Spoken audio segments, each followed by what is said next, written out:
लोक जनशक्ति पार्टी रामविलास के अध्यक्ष चिराग पासवान एनडीए गठबंधन में हाजीपुर सीट के लिए अड़े हुए हैं, लेकिन हाजीपुर सीट के लिए पशुपति पारस छोड़ने के लिए तैयार नहीं हो रहे हैं। कहीं ना कहीं एनडीए गठबंधन में टकरार बढ़ती जा रही है साथियों, और चाचा भतीजे की लड़ाई जिस तरीके से चल रही है, कहीं ना कहीं एनडीए गठबंधन में पूरी तरीके से दरार है।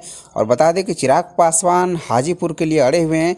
अगर हाजीपुर सीट चिराग पासवान को नहीं मिलती है तो एनडीए गठबंधन से अलग होकर चिराग पासवान हाजीपुर से चुनाव लड़ेंगे। लेकिन पशुपति पारस का क्या हुआ साथियों, बता दें कि चिराग पासवान रामविलास पासवान के निधन के बाद पशुपति पारस ने लोक जनशक्ति पार्टी को दो भाग में खंडित कर दिए। लेकिन चिराग पासवान जो कि रामविलास पासवान के उत्तराधिकारी हैं, लेकिन पशुपति पारस हाजीपुर से सांसद बनने से उसके बाद बताते हैं कि मैं लोक जनशक्ति पार्टी और रामविलास का उत्तराधिकारी मैं हूँ। लेकिन आने वाला समय लोकसभा चुनाव जिस तरीके से सर पे साथियों, बता दें कि चिराग पासवान के लिए सबसे बड़ी अग्नि परीक्षा होने वाला है।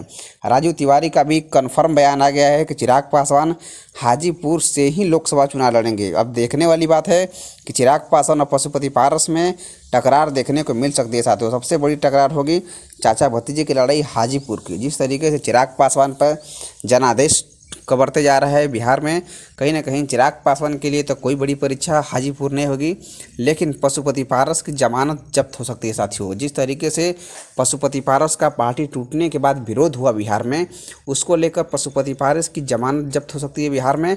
और कहीं ना कहीं रामविलास पासवान के उत्तराधिकारी के रूप में चिराग पासवान हैं। जिस तरीके से पार्टी दो गुट में खंडित हुई, पशुपति पारस ने 5 सांसद लेकर बगावत के लिए चिराग पासवान इकलौते सांसद बचे। लेकिन चिराग पासवान की काबिलियत ने बिहार में अपने आप को स्थापित कर दिए। बता दें कि चिराग पासवान अगर एनडीए गठबंधन में हाजीपुर की सीट अगर नहीं मिलती है तो चिराग पासवान एनडीए से अलग होकर अकेले चुनाव लड़ेंगे साथियों। बता दें कि पिछले विधानसभा चुनाव में अकेले चिराग पासवान लड़े थे, वैसे ही कर सकते हैं। तो अभी के लिए इतना ही।